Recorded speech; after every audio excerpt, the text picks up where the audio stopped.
As you heard, the audio fades out and then it fades back in. And before you say, oh, but you could just do something like this. Why, yes, you can.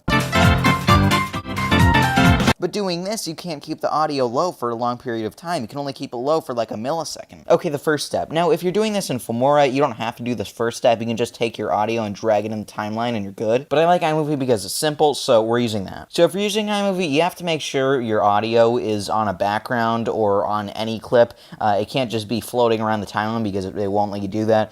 You know, there is the music track, but you can't have multiple clips laying on top of each other in the music track, so that's why we're not doing that. So you have to make sure your audio is on a clip. You can just go to backgrounds and find black or whatever background you want, and you're good. Then you find the part of the clip that you want this to start on. Now you have to copy and paste, so that would be Command-C, Command-V, and if you're on a PC using Filmora, then that would be Control-C, Control-V, and then line up the two audio tracks so they play at the exact same time. So when you play it, it should still sound normal.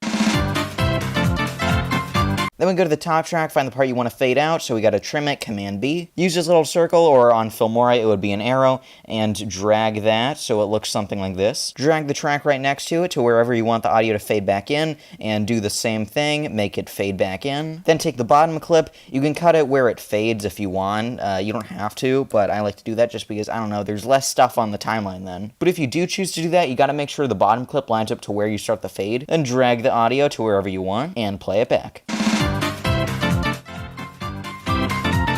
Okay, I know a minute ago I said you can do this, but it turns out it actually sounds better if you don't, so forget that and just leave the whole bottom clip. Which actually, that's probably better, because then later, if you want to do that again, you can just do the same thing, and there you go. So really, it's probably best just to keep that bottom audio track full. And feel free to play with the settings. You can change the fade, how long it takes to fade, and whatever else you like.